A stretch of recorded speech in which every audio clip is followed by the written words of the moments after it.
Welcome. Today we're going to learn how to view all shared photos in a Telegram group on your PC. With the latest updates, accessing your group photos is super easy. Let's dive right in. First, start by opening your Telegram desktop application. Once it's open, you'll see a list of your chats on the left side of the screen. Now, look for the group where you want to view shared photos. This could be a project group, a family chat, or any group where you've exchanged images. Once you've found the group, click on the group's name at the top of the chat window. This will open the group info page, which contains details about the group and its members. This step is crucial because it allows you to access all the shared content within that conversation. Next, look for the Photos section on the group info page. This section acts as a gallery for all the images that have been shared in the group.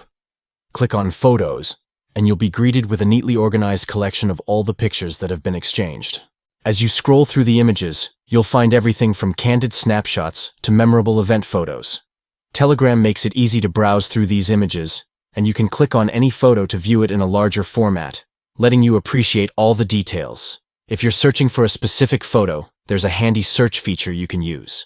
Just type in relevant keywords, and Telegram will help filter the results, making it easier to find exactly what you're looking for.